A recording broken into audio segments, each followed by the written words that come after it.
Right, we are now officially on air, and we are very excited to have Lauren Singer all the way from New York. What time is it, Lauren? 11 a.m. 11 a.m., so it's not too bad for you. And are you sitting in a cafe somewhere? Yes, I'm in a coffee shop in Brooklyn. That's the way to do it. I love it. Okay, so Lauren, we've got a couple of guests who've joined us so far. We have Livingston from Kenya, and of course we have David Karnasak from Illinois somewhere, but his group of delightful children are going to be joining us shortly because they're just at recess, and then we have a few other teachers who are going to be popping in throughout the interview. So Okay. there are a couple of questions I would love to begin with because, you know, when I saw an article about you, and that's the other interesting part about the whole thing, that you are not the only person who's living a zero trash lifestyle. There are so many other people who are doing it, but you seem to be getting a lot of focus. So we want to talk about that as well. But you started off as a young person living in Brooklyn, and then all of a sudden you decided to change your lifestyle. Mm-hmm. And not just a little bit, but complete opposite direction. So tell us a little bit about where it all started, what you're studying, what was the catalyst to making you change your mind, and then we're going to talk about definitions. What does it mean to be zero trash, that type of thing? Sure. So I started studying environmental science at NYU, and I was always really passionate about the environment and about sustainability. And I would go and I would protest in Washington, D.C. for environmental issues, and I would always tell everyone about all the bad things that were happening in the world.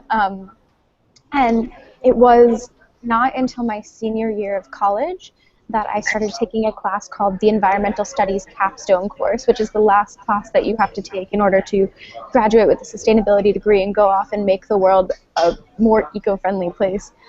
There was a girl in this class, and every day she would bring this big plastic bag with a plastic container full of food and a plastic fork and knife and a plastic drink and a plastic bag of chips, and she would eat everything and then she would just throw it in the trash. And I was thinking, while I was in this class, like, this is really bad. You know, we're these sustainability students and you're making so much trash. There was something that just didn't align for me. But one day after class, I went home to make dinner, and I opened up my refrigerator and I saw that everything in there was packaged in plastic, and I felt like such a hypocrite because here I was, you know, getting so mad at this girl for making so much plastic waste, and I was just as bad. And so I made a decision to stop using plastic because I felt like I couldn't just care about the environment and not do anything in my day-to-day life to align with that. And so going plastic-free started off as a challenge because when you think about things in your everyday life, it seems like everything is made of plastic, right? Like when you brush your teeth in the morning with toothpaste, what does that come packaged in? You know, it's plastic. When you're shampoo and conditioner, it's plastic. You use toys or something like that. They're all plastic. And so I realized that I couldn't just buy new products to get rid of plastic in my life. I had to actually learn to make them myself. And then when I started doing that, I found this blog called The Zero Waste Blog, started by this woman named Bea, and her family for a company for trash free. And when I learned about that, I thought it was so cool because for me, hearing about sustainability, I thought that was something that I could do actually without using plastic, but realizing that I didn't have to make any trash at all was the coolest thing. Wow. So, I mean, this must have been quite a realization for you. And it's, you know, this is a life-changing decision to make. It's not like you've decided to go vegan. It's not like you've decided to perhaps change your mind about whether you should walk to work or drive to work. I mean, this is a complete worldview change on all the things that you have in your life. You now need to change the entire model of how you do things. And I mean, what I would love to do is strap a GoPro to your head and get you to walk around a supermarket because, you see, we take a lot of things for granted. Shampoo, soap, biscuits, toothpaste, anything that you buy comes in packaging.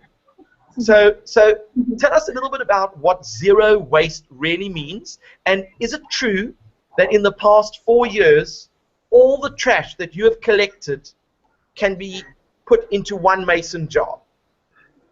Sure. And I think if you mute when I talk, the echo will go away. Okay, perfect.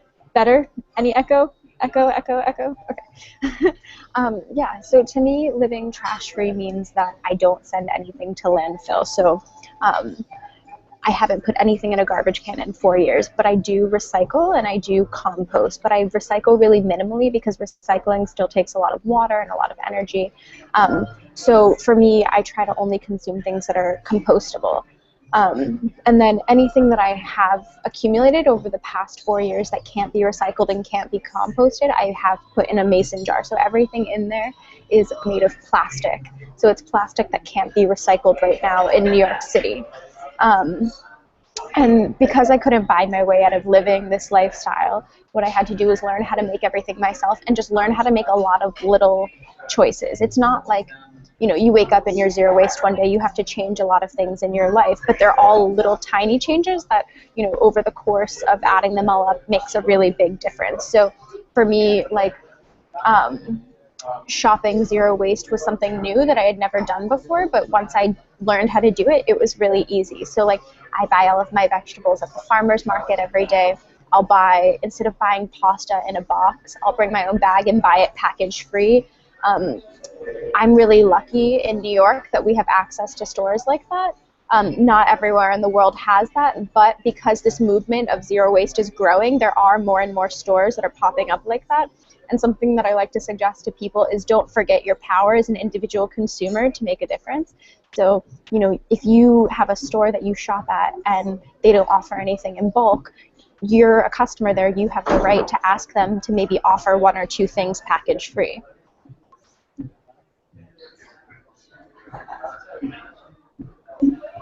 Well, I mean, that is quite a bold statement. I mean, here you are talking about the fact that you've been a protester and you've obviously marched and held up placards to say that, you know, certain things are right and wrong. But as an individual, it's ironic that we would need to protest about something like packaging and that sort of thing in a supermarket of all places. But like you said, one voice, if you put many together, then you, the consumer, can be heard. For sure. For sure. And I don't think it's about if you mute. No, I just want to know, so, I mean, for me, what intrigues me is that you do have rubbish that comes in. For example, car. Oops, I can't hear you. Yeah, sorry, Sebastian just muted me. So you do have cardboard, and you do have, for example, some packaging that you get, but if it's something that you can recycle, then you don't consider that to be waste. Is that correct? Well, yeah, I wouldn't even say that the materials are trash. They're only trash if we throw them away, right? So I wouldn't even say like you have rubbish coming into your life, because that's not true. Those things only become trash if I decide to send them to a landfill, which I don't. So cardboard, if that comes in, for instance, I'll compost it or recycle it. If glass comes in, first, before even trying to recycle it, I'll try to reuse it, because glass is a material that we can easily reuse. And then if I can't or don't want to, I'll recycle it. Okay, so now I want to try and climb into your head, and let's take a regular day. You decide that you want to go shopping for foods. Am I correct in saying that you're not only looking at a zero waste, but you're also vegan? Is that correct? I'm a vegetarian. A vegetarian, okay. So do you eat meat, fish? No, vegetarian, I don't eat any animals at all, but I do eat like animal products. So I'll eat eggs or milk or cheese or honey. Vegans don't eat anything that's an animal or animal products. So I do eat animal products. Okay, so you're definitely getting some protein in your diet, which is quite important. But now you decide, okay, I need to do a bit of shopping, and I assume that because you are buying the way you do, it has to be fresh all the time. You can't go and buy for a few weeks at a time. So that means you are doing a lot of shopping and doing it quite regularly. So tell us how you would go, not necessarily. So tell us, if you're going to go shopping, what would you be typically buying? How would you take it in bags and that type of thing? Just to give us like an indication of how you would do it. Sure. So it's a miscommunication that people think that, you know, living this lifestyle takes a lot of time and you have to go shopping all the time. But really, I actually go shopping less because I've learned to prepare more. So now if I go shopping, I go to the farmer's market once per week to buy all of my vegetables. So I go to that every Saturday. And then only once per month I'll go to my big bulk store and buy things like olive oil and rice. And so I only have to go shopping for those big things only one time per month. So really, I'm only shopping once per week for fresh food. And I wouldn't want to shop for weeks on end because it means that the food that I'm buying doesn't go bad, and that means it's probably not that good for you. So I tend to like the idea of shopping regularly because it means that I'm buying fresh produce that's, you know, natural and organic, as opposed to buying something that just won't go bad, which means it probably has preservatives, it probably has a lot of sugar, it's probably low in fiber. So when I went zero waste, I realized that I was actually eating a lot healthier because packaged food isn't good for you. Anything that really comes in a package isn't necessarily food. I call it a food product because it doesn't go bad. There's preservatives, there's sugar, and all of those things contribute to poor health. So I'm actually much more healthy now because I've started eating more whole, real, natural foods.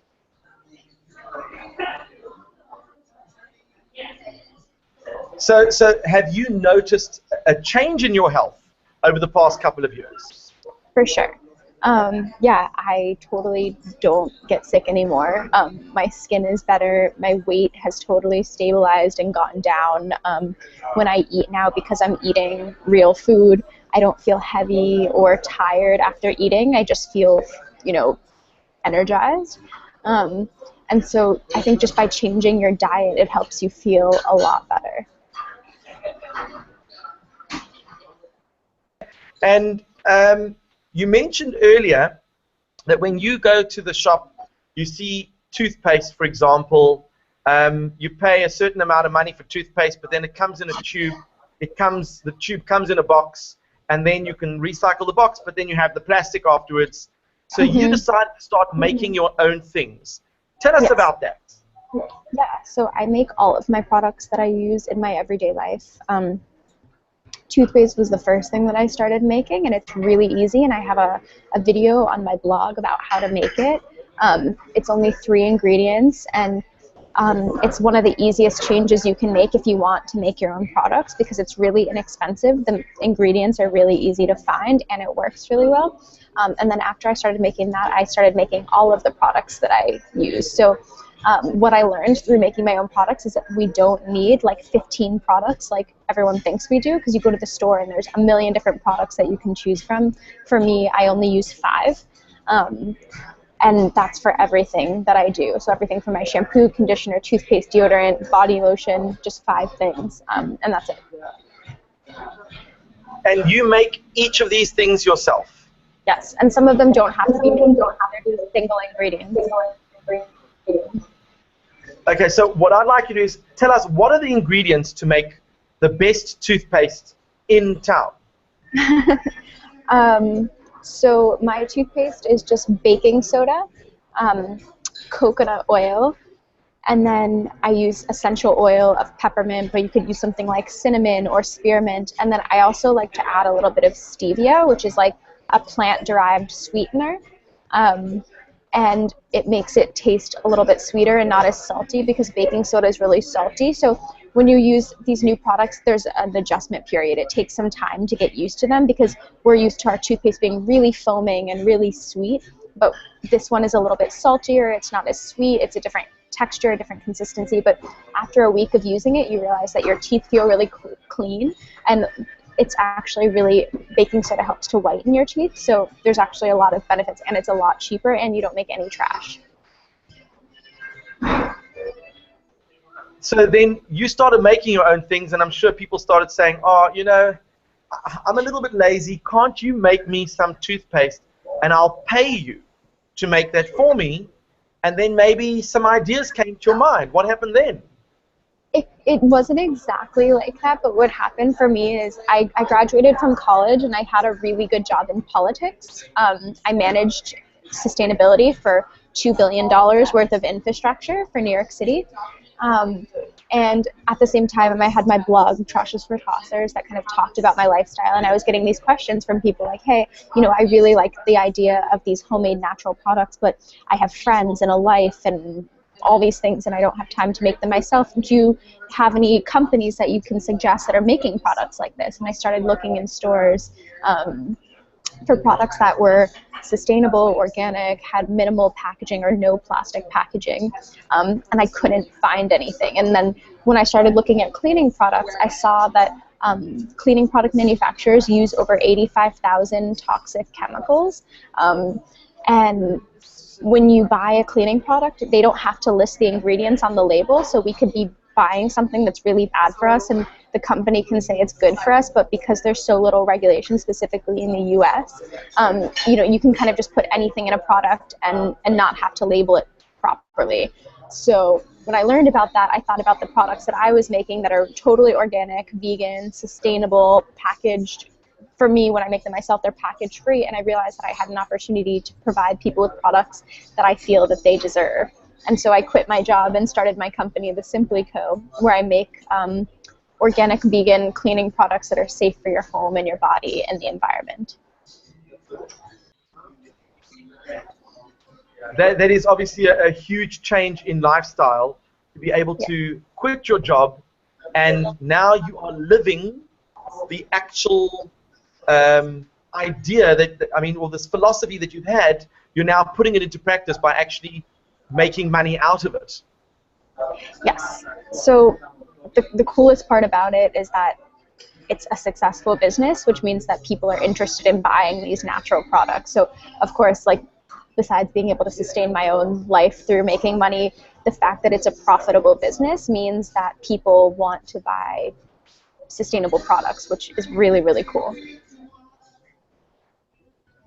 I mean, I think anyone that can find work where they love what they do and they do what they love, it is always a win-win situation. Totally. But what's going to happen is surely there's going to be a situation where one company says, we would like to stock your products, and then you're going to have to escalate the manufacturing process. Have you faced that situation already?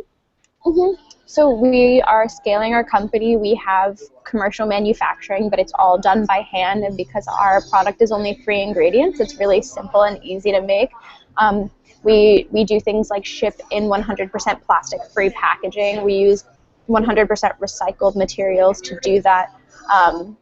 We obviously pay everyone fairly, and then as we scale, we'll just continue to make it more and more sustainable because we'll have more financial resources to do that. Wow. Mr. Carnasak's class wants to know, what about toilet paper? Yeah, that's the first question that everyone thinks of. So yes, I use toilet paper. And for me, I use 100% recycled. And then the tube and the inside I throw in the recycling, or you can compost it, and then I buy it packaged in paper instead of plastic. And then what happens with toilet paper is when you flush it down the toilet, it naturally biodegrades in the wastewater treatment process, so it doesn't become trash. Okay, well that's pretty easy. That's amazing. So toilet paper's an easy one. Toothpaste, you now make your own. Soap, you make your own. Shampoo, deodorant, perfume. I don't like anything. I don't like really fragrance, or I don't use things like nail polish. I don't like them. But I'm sure you smell wonderful anyway. So far, so good. The one thing I found very interesting is that when you were talking about the ethos of your company, you weren't just talking about handmade products. You weren't just talking about locally sourced, but you were also talking about paying people fairly. So there's a lot more to the company ethos than just the green approach. I mean, it really is a holistic approach. Do you also look at where the products are sourced from to make sure that they are sustainable, that type of thing? Yeah, for sure. Sourcing is like one of the most important parts of our business, and we source everything is organic, first of all. And when you have people that have organic certifications, the chances is that the values that they have are higher. So we do organic, everything is vegan, so nothing that we source is ever tested on animals, ever. We do fair trade, so that means that the people that are producing and sourcing our ingredients are paid fair wages. And then we even do kosher, so our products are kosher certified too. Wow, so it's kosher. Is it halal? Is it, well, it's vegan, it's non-allergenic? Yeah, it's, I mean, people have allergies to certain things, but because it's just organic vegan soap and baking soda, it's safe for really sensitive skin. Are you planning to expand your product range to baby products, to men's grooming? What are your plans for the future? Yes, so we want to have, well, the thing is with this company, we want to show that you don't need a ton of products to clean your home. So our line will be really small. All of our laundry detergent products right now are safe for babies. We just haven't branded them as baby products. But, you know, that's just something that a lot of companies do to make extra money. But all of our products are baby safe. So whether or not we'll brand them as baby products, it's to be determined, but everything that we make right now is safe for babies.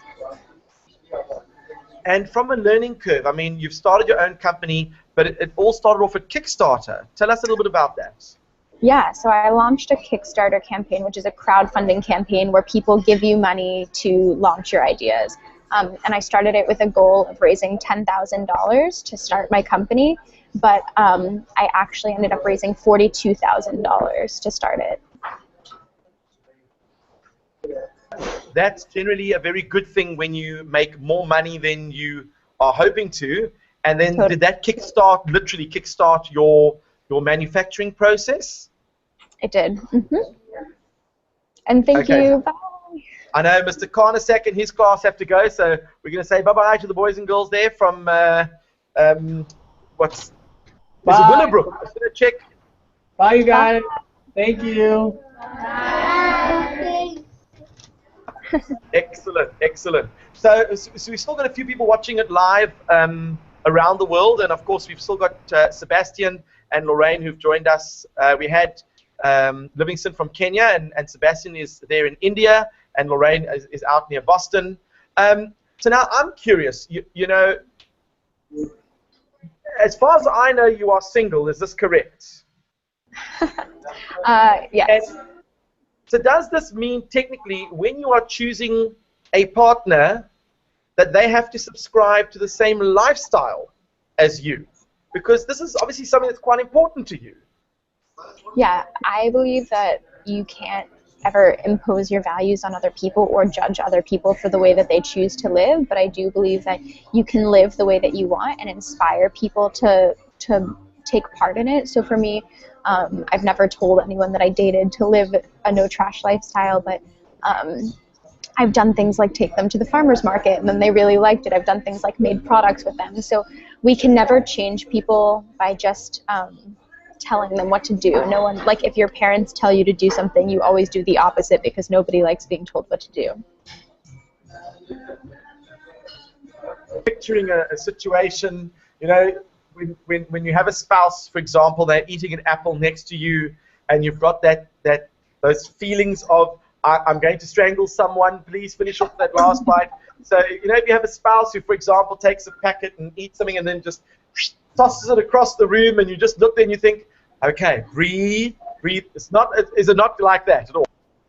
No, I would probably just say like, oh, you know, did you know that you could recycle this? Like, I'm happy to do it for you. Okay, so you're far more proactive, but in a non-confrontational way. Exactly. Awesome, awesome. So now I mean, there are some big questions that come up. I mean, you've now changed your lifestyle, and in our earlier discussions, you were giving some stats in terms of how much waste one person can produce in literally 4 years. Yeah, so the average American person makes 4.5 pounds of trash per person per day. So that's about 2 kilos. So over the course of 4 years, which is how long that I've been doing this, I've prevented over 3 tons or 6,000 pounds or about 2,000 kilos from going to landfill. So when you say you've prevented it from landfill, obviously it was recycled and that type of thing. Well, no, not just recycled. So I didn't produce like 6,000 pounds of recycled product. I avoided 6,000 pounds of trash. Avoid. Okay. But I mean, just to get your head around that, the fact that the average person is creating 3 tons of waste in 4 years, 3 tons is a fortune. Yeah, it's a ton of trash. It's but even if you think of like, one thing that people don't do is they don't like look at their trash all the time, but think about how much your trash bag weighs when you take it out to the trash every week. You know, it's a lot of stuff. So multiply that by 4 years and it really adds up.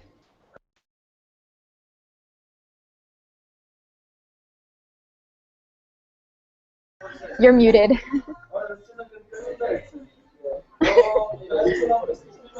Is that better? There we go. If the average person is using, let's say, 3,000 tons of trash in 4 years, and you take a large population that are using 3,000 tons, sorry, 3 tons each, how do you get landfills that are large enough to sustain that kind of trash? Well, cities keep building more and more landfills, and then a lot of cities actually burn their trash. And I mean, you've obviously seen a market where you can make your own products. Are you also in the recycling business where, for example, you could make paper and sell stationery because it's recycled? What other types of things do you take to the next level that maybe you could turn into a business opportunity? I mean, so many different things. So I could do things like make recycled paper. There's clothing, so textile industry and the clothing industry makes so much trash. There's a ton of different things. So there's so many different ways to start businesses.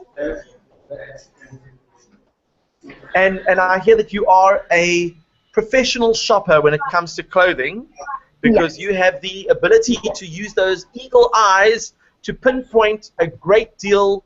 But where are you buying all your clothes? Because these are not brand new clothes. Is that correct?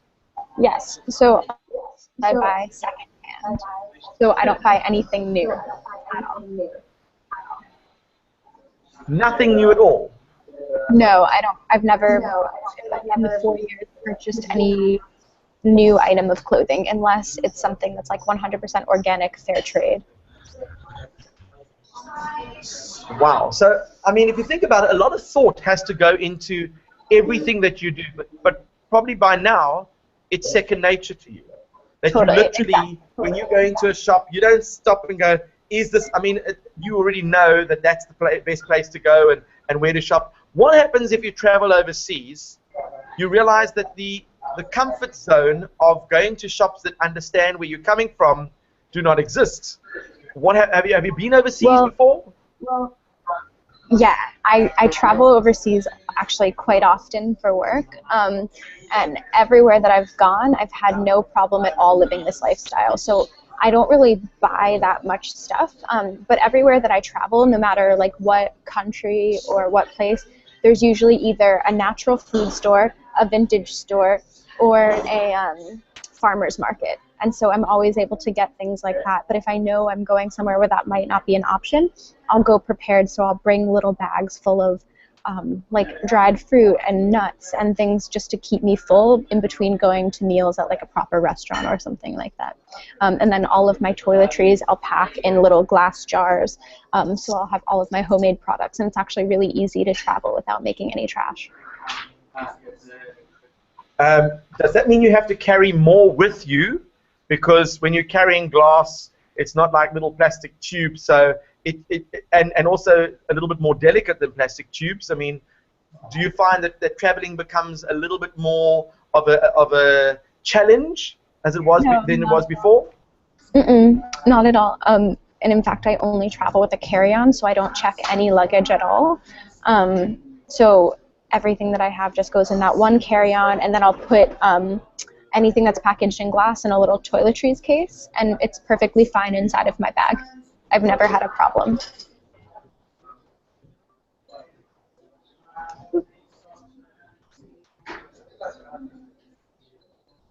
You're muted. All right, so we lost you there for a second, but if I understood correctly, you obviously travel very light, and you probably take your own detergent with you to make sure that you don't have to carry all the extra things and then send them to be laundered, so that you do all your own washing and that type of thing. Wow. I mean, it's quite a foreign lifestyle to the average person that obviously is quite wasteful with regards to packaging and that type of thing. And the convenience of taking more clothing than you need, as opposed to taking less clothing and being able to work around that. I mean, that obviously takes a lot of problem solving. Have you picked out outfits? Do you know exactly what's going to happen? And obviously weather plays a role as well. So you have a certain type of set of tools, of clothing tools that you have when you're going away into particular climates. Yeah, I mean, when I buy things, I only buy things that are like really simple and really basic, so I can wear them over and over, and then I just kind of think about what I'll be doing in the places that I'm in, and I'll bring things that are easy to wash, nothing that's like too crazy or too fancy, and I'll just be really practical.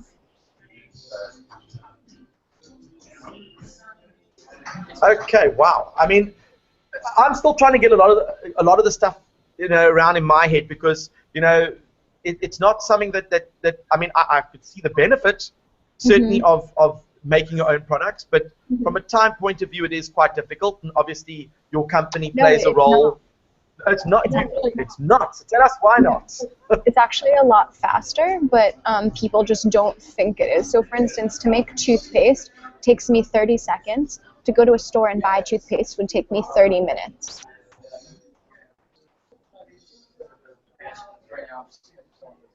You're on mute. I've got to get used to this muting myself here, because I normally don't mute myself. But from Lorraine's class, there was a student. Let's see. It was Lorraine. Want to just? Do you want to get one? You want to get your student to ask the question? Hopefully Lorraine will have you always lived like this? Sophie in grade 4 wants to know. I've been living like this for 4 years before I wasn't. Okay, so 4 years is a long time.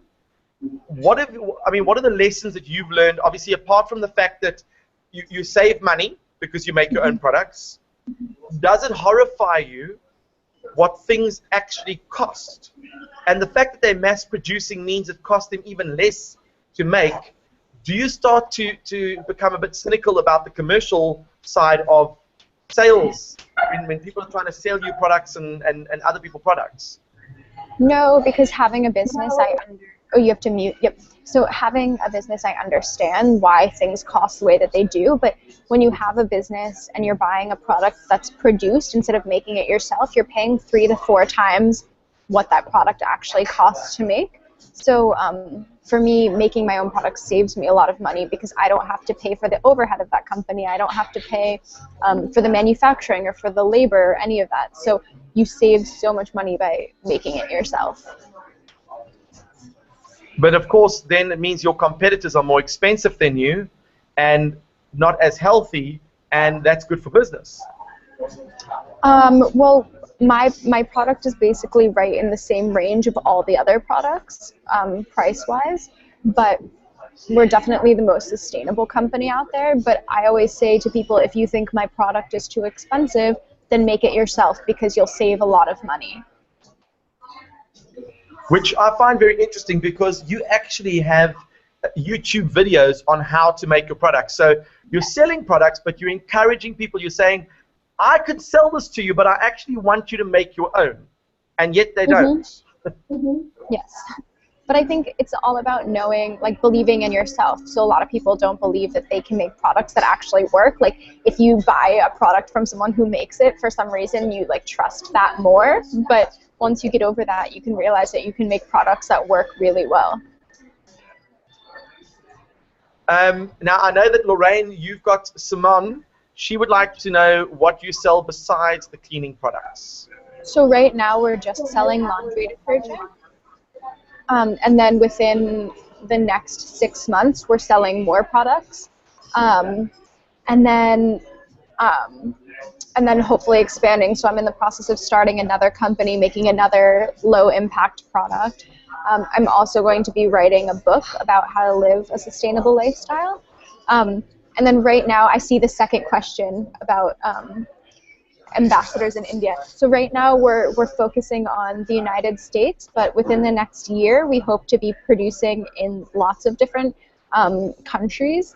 So we hope to be all over Europe, but we want to manufacture in those companies, because a lot of companies, they'll manufacture in one country and actually ship outside of that country, which is actually pretty unsustainable, and there's a lot of fossil fuels involved in shipping. So everywhere that we sell, we want to be producing in that country instead of shipping everything everywhere.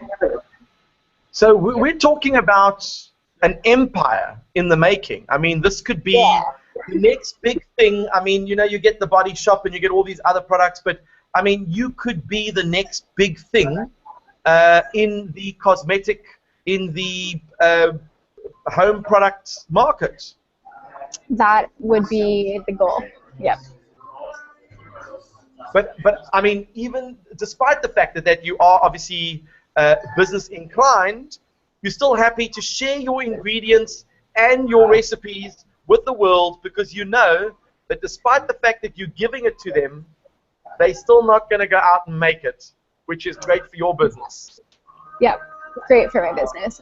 I wish it wasn't the case. I wish I didn't have to do that, but I think people deserve the best products possible, and since no one else is making them, I will.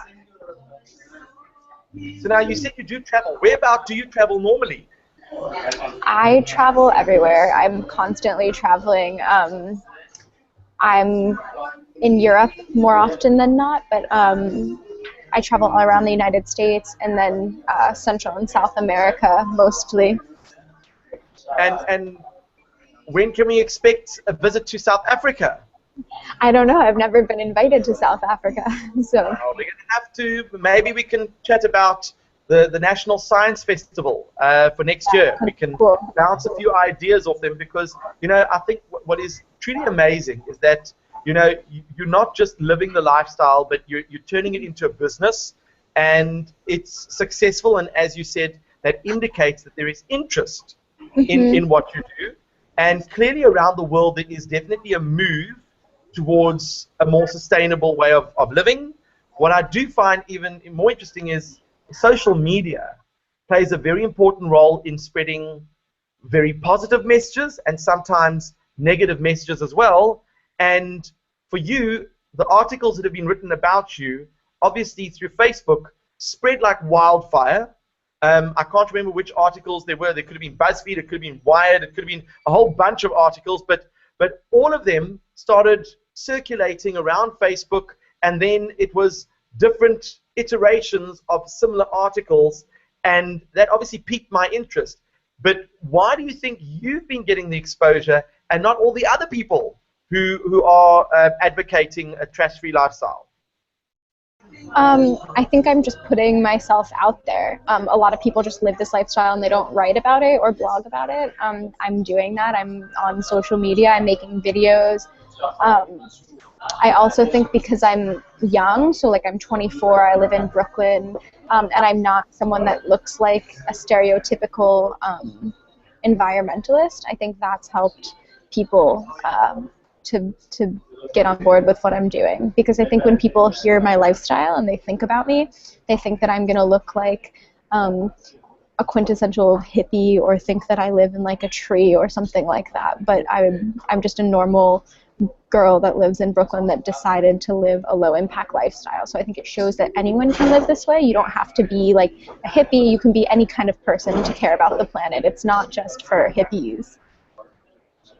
Okay, and obviously the teenage market is quite a large market from a cosmetic point of view, from a lifestyle point of view, because they are potentially going to be the clients of yours for the next few years. And we have Mr. McNulty all the way in Newtown. So we'll say hello to all the students at in Newtown, so you can wave and say hello. Hey, hello. Hey, turn up. And on that note, I mean, if you're going to have, for example, teenagers who are looking for beauty products, because that seems to be a very large industry, you make your own face cream, is that correct? Yes, so I make all of my own beauty products myself. Which beauty products do you make? So I only use a few simple ones, and I actually have them all on my YouTube channel, on my blog. So the ones that I make and that I use are toothpaste. I make my deodorant. I make my body lotion, my face lotion, and then that's all I use. And how do you know if your detergent washes as well as other detergents? Do you do a test? Yes, so our products are just as effective as any other detergent, but the difference is that we don't use any toxic chemicals. So if, for example, you know, when you watch those commercials and they have people who put two detergents next to each other and they wash the two shirts to see if they both come out sparkling and white, you feel that yours would obviously cleanse in the same way, but obviously less harmful to the environment and to the person wearing it. Well, there are different kinds of products. So like those whitening products are usually bleach, and they have things called optical brighteners, which actually don't make your clothes whiter. They trick your brain into thinking that they're whiter. So it's actually a mental trick as opposed to actually being cleaner. Our product isn't a bleach, it's a laundry detergent, so its purpose is to get small stains out and to get your clothes clean. So for something like stains that are more intense, we just recommend pre-treating them, so using, for instance, a bar of organic soap and rubbing it on the product before you put it into the wash, which is what you should do for most products anyway. You're on mute. It takes a while. Normally I'm never on mute, but we're doing it so we can avoid the background echo. You obviously doing a lot of commercial marketing in terms of yourself and putting yourself out there, which I think from a social media point of view makes absolute sense, because if you want to get a product out there, it makes sense that you want to put yourself out there. Are there any negatives in terms of, you know, putting yourself out there and people trying to maybe even, I mean, are you not worried that, for example, by putting out your recipes, someone might take your idea and build a competing company? I think that would be really, oops, you have to mute. Oh, sorry.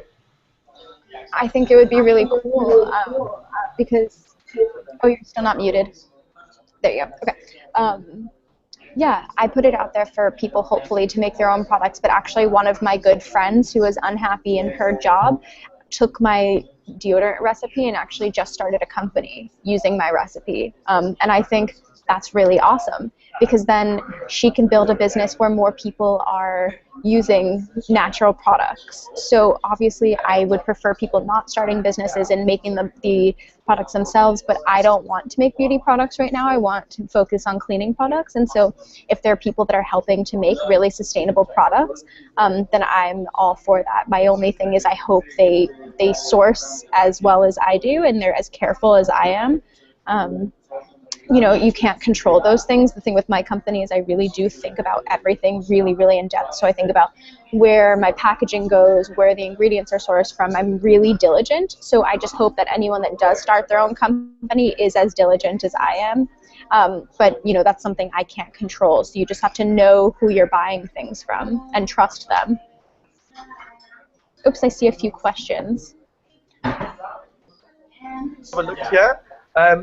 In Lorraine's class, Chris in grade 4 wants to know, was it hard to get used to this lifestyle? How old were you when you started your company? From Kiara. And also in grade 4, and where can we buy your products? Megan, look at this. You've already generated business.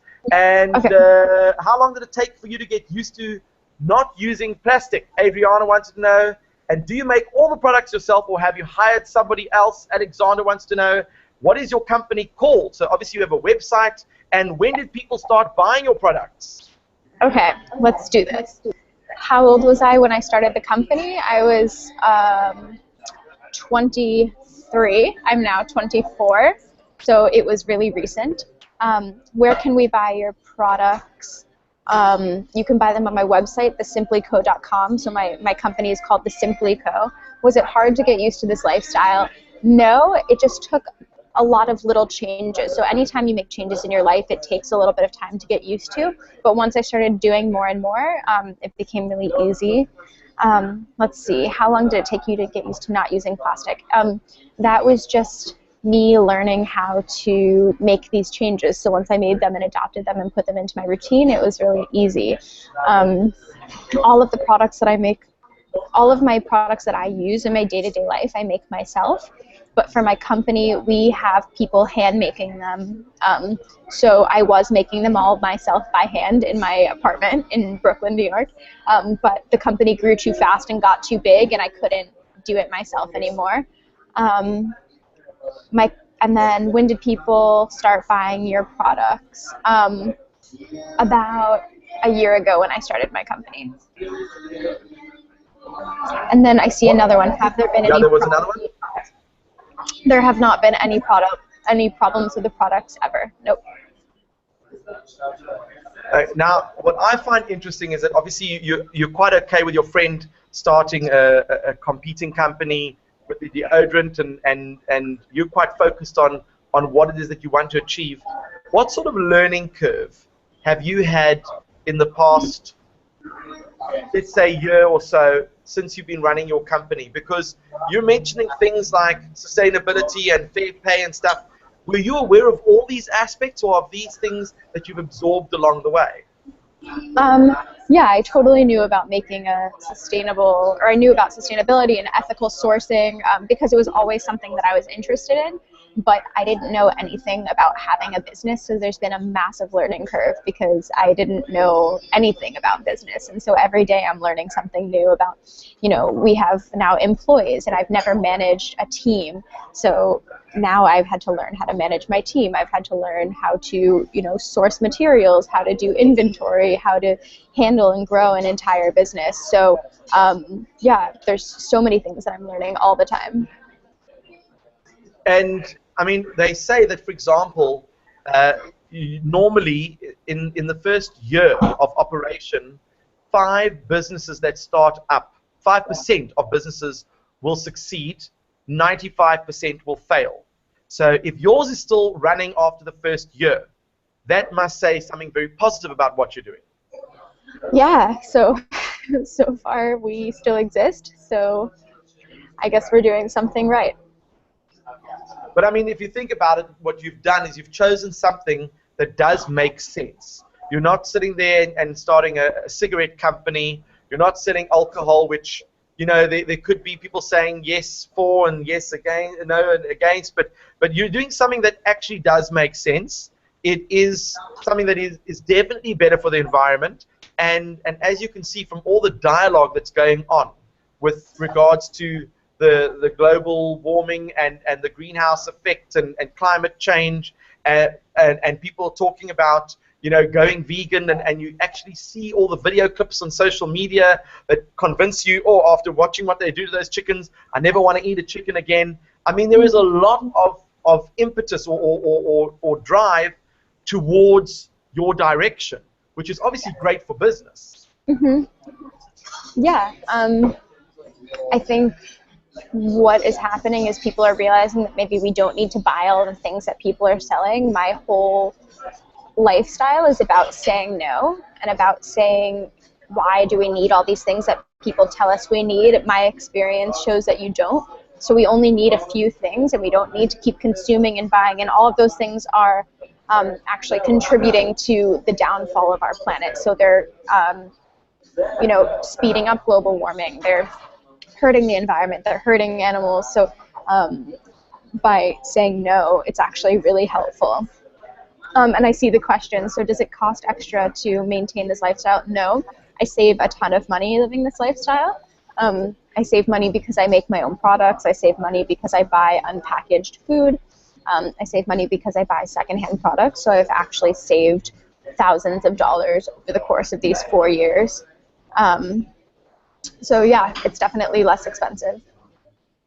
Have you ever quantified what sort of money you've actually saved on average during a year by taking on a lifestyle like this? I mean, even just my food, for instance, and this is just one part of my lifestyle. This has nothing to do with any of my products or any of the clothing, but even just changing the way I shop for food over the past 4 years has saved me over $12,000.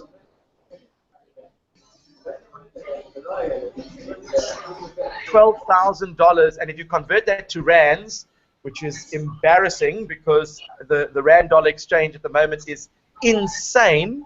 So if you are planning to come visit South Africa, just know that you will get approximately 16 rand for $1. What does that mean? And to quantify what that means, a can of Coke will probably cost you about 6 rand. Wow. So that's not very much. In fact, normally on average, a beer, for example, would cost, let's say a bottle of wine would cost around, a good bottle of wine will cost about 60 rand. And you $5. divide that by about 60, so let's say about $4, $5 or so, which I don't think you can get a bottle of wine for $4 anywhere. And I'm talking about a good bottle of wine. Yeah, that's amazing. For me, not for you. Well, there we go. So there we go. So I think we're already starting to get your mind thinking about the benefits of coming out this way. Mr. McNulty wants to know, how do you handle food waste, and do you think that this is an easier lifestyle, or is it far more work? So all of my food waste I compost. So I keep my food waste in my freezer, and once per week I bring it to the farmer's market, but there's also composting that you can do in your house. And it's really easy.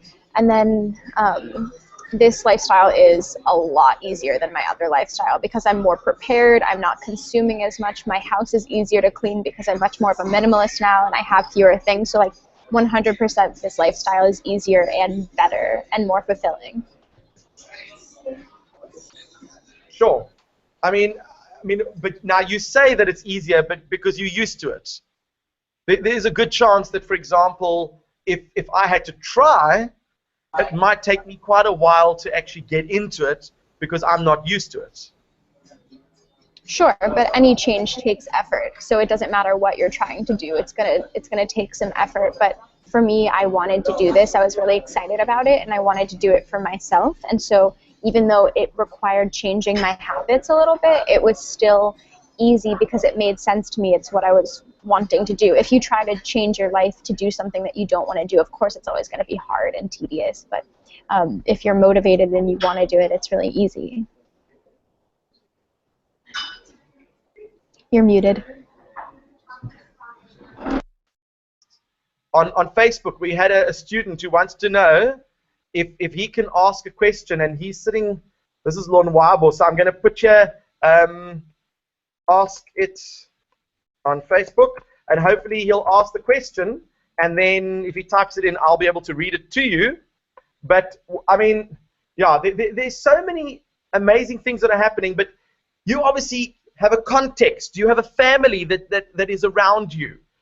Did your parents say, oh no, not our daughter, the hippie? I mean, have you had a lot of support from them in terms of your lifestyle and your approach? Yeah, when I first started changing my lifestyle, my family kind of poked fun at me because they were like, oh, you know, this is so weird. But I don't care because I'm living this lifestyle for myself and I don't really care what people say. So when I kept doing it and I was consistent and it was like, you know, a few months, they were like, oh, this isn't just a phase. This is something she really wants to do. And then they started supporting me, and now they go out of their way, you know, to do things to support me without me even asking. So they buy a lot more organic food. They recycle during the holidays, things that they didn't do before, and things that I didn't ask them to do, but things that they do now because they know the lifestyle that I live, and it's helped them to adopt more sustainable things. And I see another question of, do you have another job outside of your business? Well, number one, running a business in and of itself is a ton of time and a ton of work. So I could just be doing that and be completely filled up with my time, but I also run my blog, Trashes for Tossers. I run my YouTube channel, so I'm constantly filming videos. I'm in the process of writing a book and filming a television show. So many more things than just my business. Yeah.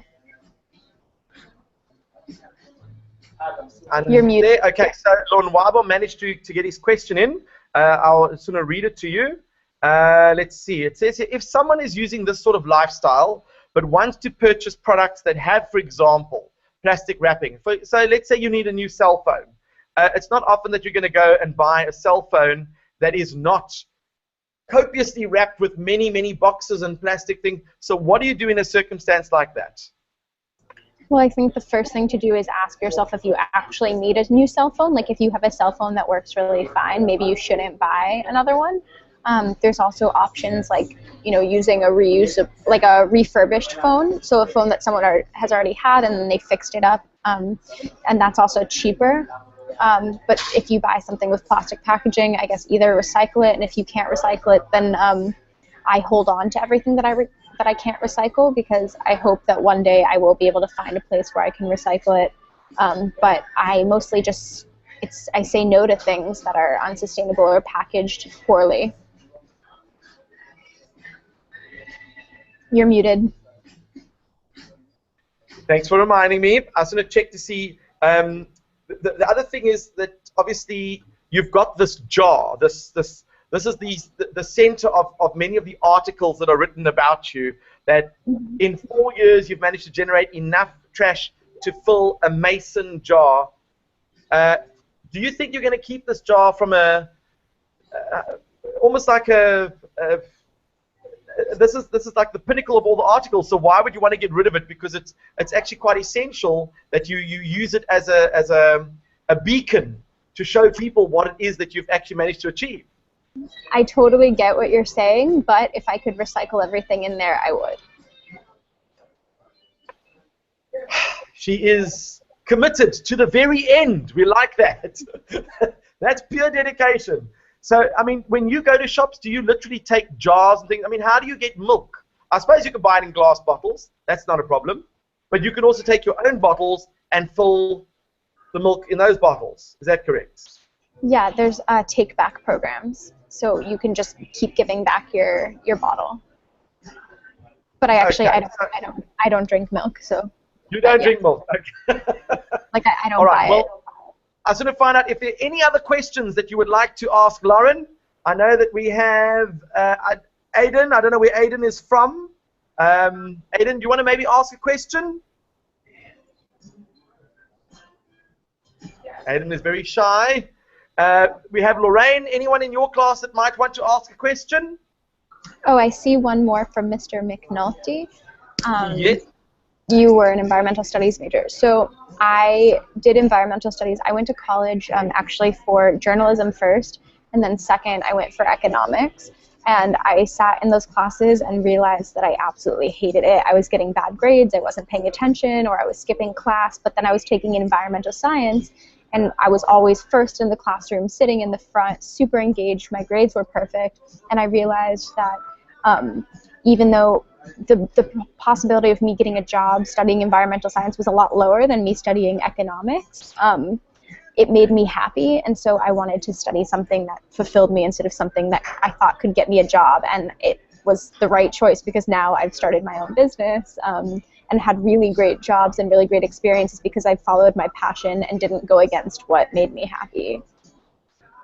So, I mean, I always tell people that when it comes to anything in life, if you do what really makes you happy, it's not really considered work because you are willing to put in the hours. You are willing to slave over it because you don't see it as work. You see it as making a positive impact on the world, and you would do it for free. But the fact that you're actually earning money out of it is a bonus. Totally. Totally. All right. So we have actually run out of time, but we wanted to thank Lauren so much for giving up of your time to explain all the ideas involved in a waste-free life, a trash-free life. And now, obviously, there are other people out there that are doing it. Are there any particular movements that you are following? No, I think the biggest thing is just to like Google zero waste, and there's tons of really cool people on Instagram. I love the other blog, Zero Waste Home by Bea Johnson. That's an amazing one. I can write it here. So yeah, just to Google other people and just be curious and start researching. Awesome, awesome. So what I'll do is I'll take some of the links you put there, and I'll also include links to your website and the Simply Co. and all that sort of information, and I will put it with the YouTube video so that people can actually access it as well once they watch the video afterwards. Okay, great. Excellent. All right, so we're going to end the broadcast here now.